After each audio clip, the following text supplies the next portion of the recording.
Okay, well, Soccerex Amsterdam delighted to welcome today Peter Ridsdale, Chief Executive of Preston North End. And Peter, obviously, a very rich history in football administration.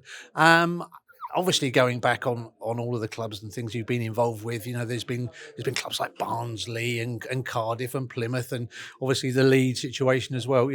Clubs which had sort of issues and difficulties. But I suppose the real question is there ever a job in football that doesn't have a difficulty or an issue with it? Well, you've mentioned a few clubs there. Let's just put things in context. I was at Leeds for 16 years, and until after I'd gone, there weren't any real issues. I mean, people talk about financial issues, but we were very successful at Leeds, Champions League semi-final, top five of the Premier League every year when I was the chairman. And yes, they got into financial difficulty after I'd left, but partly because they got relegated. And in those days, there were no parachute payments, and clearly I certainly hadn't anticipated they would get relegated, so there were no relegation clauses, but I wasn't there at the time, although a lot of people choose to blame me. I then went to Cardiff, who had challenges when I went in. When I left, they had a new stadium, new training ground. They just lost the playoff final, and they were sold to Vincent Tan, so I don't see that as a financial issue at all. It was a very successful spell. And I've been 14 years at Preston, and again, we've got very good owners, no debt, so everything's fine. The interludes with Barnsley and Plymouth, Barnsley were in administration when I bought it out with Patrick Crine and sold it on to him after we'd got the club in our hands. And at Plymouth, I worked for the administrator, so Plymouth was in administration. And again, we very successfully found a buyer for Plymouth Argyle. So if you look at the spells that I've been involved, the long spells, Leeds 16 years, Cardiff 5, and now 14 at Preston.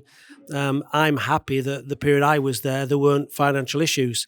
If they happen after I left, there's not a lot I can say about that, really. And the two that there were financial issues were already in administration, and I bought them out and found new ownerships. So, look, I haven't done everything right in football, but I've done more things right than some people would allude to. And, of course, I've made mistakes because I'm a human. And yeah, I mean, amen to that, because I think we've all done that. We've all done similar things, haven't we? But I suppose just looking at some of the clubs that I touched on in the interlude there, you don't shy away from a difficult situation, and it appears that you like to get involved in these issues and try and turn clubs around, which is obviously something to be lauded. So what is it about those situations that you must have found attractive, that you felt you could actually make a real proper viable difference? Well, you very rarely get great job opportunities when everything's going well. What you tend to get is challenges and opportunities to help or assist when clubs need the skill sets that you think you've got.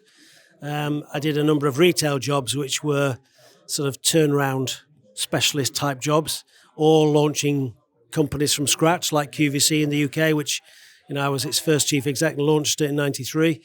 So I suppose people give you the opportunity if they think that there's a need for the skills you've got. I mean, Leeds, I think, was a very successful spell. 10 years as non-exec and 5 years as chairman. I still think it's probably one of the most successful periods in their history. At Cardiff, yes, it was struggling against relegation from the Championship. Sam Amam approached me, and at that stage, he'd run out of the amount of money he was prepared to put in. So my job was very clear. He wrote me an email which said, 1, save it from going down into the League One. 2, save it from going to administration. 3, build a new stadium. And 4, sell it. And that's what I did. So I think that was job done. And at Preston, we've just had magnificent ownership. Trevor Hemmings had recently bought the club. They'd been relegated to League One when we had a discussion, and he said, get it back into the Championship as soon as you can. We did that in 2015. Keep it in the Championship, which I'm delighted to say, sitting here today, we've managed to do that for the last 10 years. Get promoted if you can, which is a challenge. And at some point, when we tell you, sell it. Sadly, Trevor Hemmings is no longer with us, but his family is. And they've made it clear, and I've made it clear, that if the next owner's sitting out there somewhere, we're happy and willing to talk at any stage. But in the meantime, the family will continue to do the great job they've done by putting in 13 million a year to keep us alive, which is what they do. So, I don't know, I'm looking back, and yes, I've had challenges, but as I say, successful companies don't go knocking on the door for the next chief exec, do they? And I was going to ask about the ownership issue. I think you alluded to it there with regards to Preston North End at the moment. And I've sort of read pieces recently that there's been a number of potential owners. How tough is it for clubs now, generally, across the EFL, across the Premier League, to find new owners, to find people who want to sort of invest in them, and B, the dreaded checks on actually are these owners going to be fit and proper and actually stand the test of time with the club? It must be a very difficult position that chief executives are in as well, to find the right fit for a club. I think supporters think that we just say we're happy to invite the next owner along and they'll knock on the door tomorrow. If you actually look at the number of clubs who have willingly changed hands in recent years against the total number of professional football clubs, it's not that many. Those that do, a lot are in the Premier League. Some are obviously in lower divisions. But there isn't a queue of people out there with massive checkbook ready and willing to come into clubs. And in the main, in the Championship, clubs are losing money. So when people talk to you, they look and they say, crikey, it's 13 million just to stand still. So if I want some fun money, it's got to be more than that. And then, of course, you've got profit and sustainability rules. So profit and sustainability rules don't allow somebody just to come in with a blank cheque and say, I'll spend what I can to get in the Premier League. So that of itself has been a detriment to some of the people we've talked to. But then, as you quite rightly say, are these people who they say they are they in it for the long haul? And one of the things we've said is the price of the club isn't the issue. The issue is we want somebody who is in this for the long haul, who will take the legacy of what Preston North End have achieved over the last, since we won the league in 1880-89, we've had stable ownership all the way through. And that legacy is critical if we're going to hand the club over to somebody else. So what I say when people ring up is, fine, tell me, 1, who the principal is, 2, how much the offer is, 3, where's the source of funds from, and can we see that they've got enough funds to buy and do a 2-year business plan? And then here's the keys. And when we get to question 3 or 4, we don't hear from them again. So we're here, we're willing. It's not a fire sale. The Hemmings family made it absolutely clear they will keep it going for as long as they own it. They've got the wherewithal to do it. They've got the commitment to do it and the passion to do it, but they won't stand in the way. So if somebody does want to talk to us about investment, the door is always open.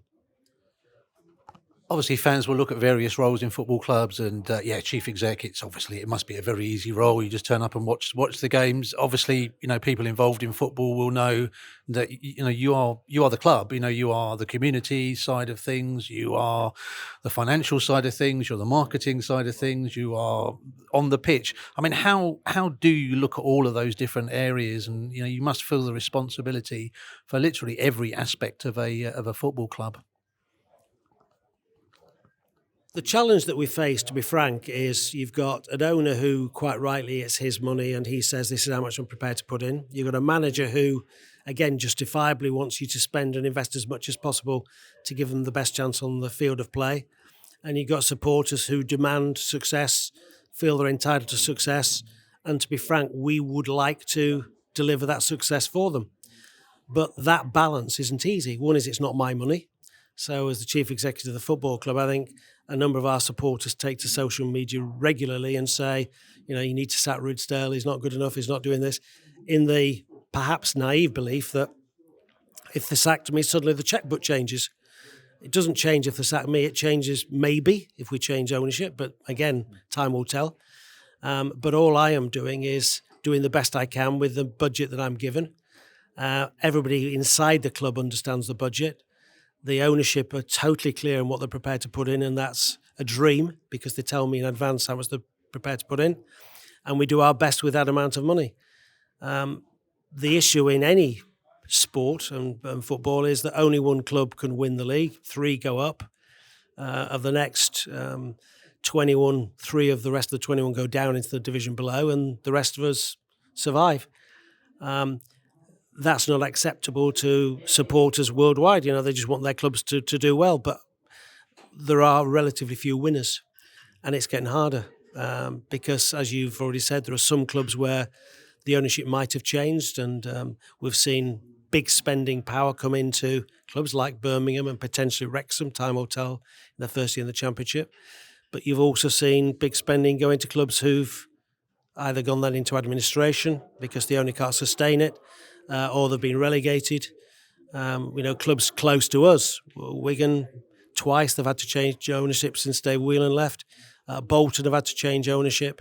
You've had Derby, which is a massive club, where that ownership model was a challenge and a difficulty, and that needed to survive. Plymouth Argyle, we've mentioned, a massive club in the southwest of England, again went into administration. So for every new owner who's out there with a big checkbook, there's perhaps ownership models that have stopped working. And stability, which we've got, is described as boring. We're proud of the fact we do pay the players and the staff don't have to wake up in the morning worrying about getting paid. We pay the bills. But as I say, people say that's repetitive and boring. What they want is excitement. All I can do is the best I can with the money. And all I can do, like today when we've discussed it, is make it absolutely clear that if there is somebody out there that thinks they're ready to take the challenge of ownership and to take the club to the next level, we're here and willing to talk. I want to look forward to the future. Before I do that, just a quick, look into the past. We've obviously just touched upon the Leeds situation. Your book, the United We Fall book, which covered all the aspects, the Rios, the Venables, everything of your sort of tenure there at Leeds. It felt like that was a really cathartic thing for you to do, a really good thing for you to get down in words. What must have been just an extraordinary experience at that club. I decided to write the book because a lot of things have been said about my tenure at Leeds, and some things have been said which relate to after I left, which of course I had no influence on. And I thought it important from a number of points of view to say it as it is, or as I saw it. I don't hide from the fact that mistakes were made because, mistakes are made. You can only make the best decisions at the time based on the information you've had. I also wrote it to correct some of the myths that are out there, which I thought were unfair. And a lot of things have been pointed at me as an individual when I was chair of a board of a company that was listed on the stock exchange with some very heavyweight non-exec directors, all of whom had subscribed to the major decisions. So was it cathartic? Yes, absolutely. Do I regret writing it? No, not at all. If people enjoyed it, I'm delighted. If they didn't enjoy it, disappointed. But I do think it was a rare opportunity to say things that relatively few books about football say, because, it really was the inner workings of a football club and the dealings and the politics and what had gone on. And as I say, they're both, things we did well and things we didn't do as well. People have been very kind to me that have read it and said they've enjoyed it. And if they have, well, then that's great. It's job done, isn't it? Yeah. And just as a result of that, one thing that kind of I wanted to touch on, and I know it's not the nicest of things, but I think it transcends football, and I think it transcends, the importance people stress upon what goes on in the pitch was back in Istanbul in 2000, and I know that the terrible incidents there when you were over there and the role you played, and I think you've kind of downplayed that, but I think people really did see you come to the fore there. I mean, that must have left a lasting effect on you, because obviously, absolutely something that no one would wish to be involved with in that situation. The difficulty in talking about it is that Istanbul wasn't about anything I did. It was the fact we had a disastrous situation where two of our supporters were murdered. And all I did on the day and subsequently was the best that I could in reacting to the circumstances. There are certain things I might have done differently. Would I have played the game? Probably not. The consequences of that at the time were difficult because we'd have been thrown out of the competition. But what happened. As far as that night, it was horrific, and some of the scenes I saw that night will live with me forever. I was very grateful and humbled that recently the families invited me, and the supporters of Leeds United invited me to the 25th anniversary dinner at Elland Road as guest of honour. And that was humbling because, to be honest, it wasn't about me that night. It was about Christopher and Kevin and their families. So it happened. We came into a situation where two people went to watch a football match and didn't return, which should never, ever happen in football. And you know, I don't like particularly talking about it because the danger is that people think I'm trying to get some credit for anything that happened that night, and that's the last thing I would ever want. Because, as I say, it was about Christopher, Kevin, their families, and it was lovely to see their families at the dinner a few weeks ago. And as I say, even more humbling that they invited me along and wanted me to join them, given obviously a lot of people in Leeds don't necessarily see me as somebody they want to welcome back every week. No, and I think the point I was making there as well was that you've downplayed what was such a terrible, terrible situation as well, and it was such a laudable role in that. Okay, so I'm going to come to final question. I'm going to strip you of your role at Preston North End, of all of the past that you've had, but just to say, Peter, looking forward, looking ahead to football administration, what would you like to see? What, if you have the ability and the power to rule FIFA, to rule UEFA, to rule the FA, what changes would you make? What things could you do, or would you like to see that would just make the future of football, easier, more possible, more community focused? How would you take the game forward from what it is at the moment? Well, look, I'll never be given the opportunity to do any of the things you asked me there in terms of football administration, leadership. However, I think there's a number of things. First of all, I'm not convinced that some of the new ownership models are to the betterment of traditional football fans. I think that they are, in some cases, being left behind and lost and ignored.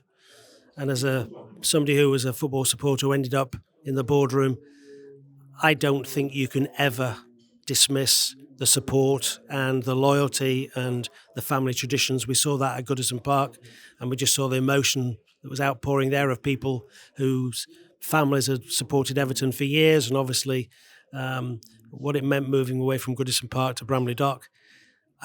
When I see and hear some of the things that are happening in some of our so-called big football clubs, where new ownerships are ignoring those people whose livelihoods it's been for years and years, and they've been putting their share of their income into watching football clubs, I worry about that. I think that some clubs see it as a bit of a franchise model and wouldn't really care whether they played in English football or elsewhere, and that's scary. And I also think the current distribution model from the Premier League through to the Football League needs readdressing, because I don't think anybody would design the distribution if all 92 clubs were back together again. You wouldn't have the 20th club earning 109 million and the 21st 11. I know the 20th gets parachute payments, but that model just doesn't work. And we're seeing that with the 3 that go up coming straight back down again, the 3 that come down in the main going back up again. I know there's the odd hiccup on that with Luton going through this year, but Leeds obviously lost the playoffs last year and have now gone up with parachute payments. So the financial distribution model doesn't work. That needs readdressing. And I also think people shouldn't take their eye off the ball of what's happening with how football fans are being treated by some football clubs. And I think that needs readdressing before it gets out of hand.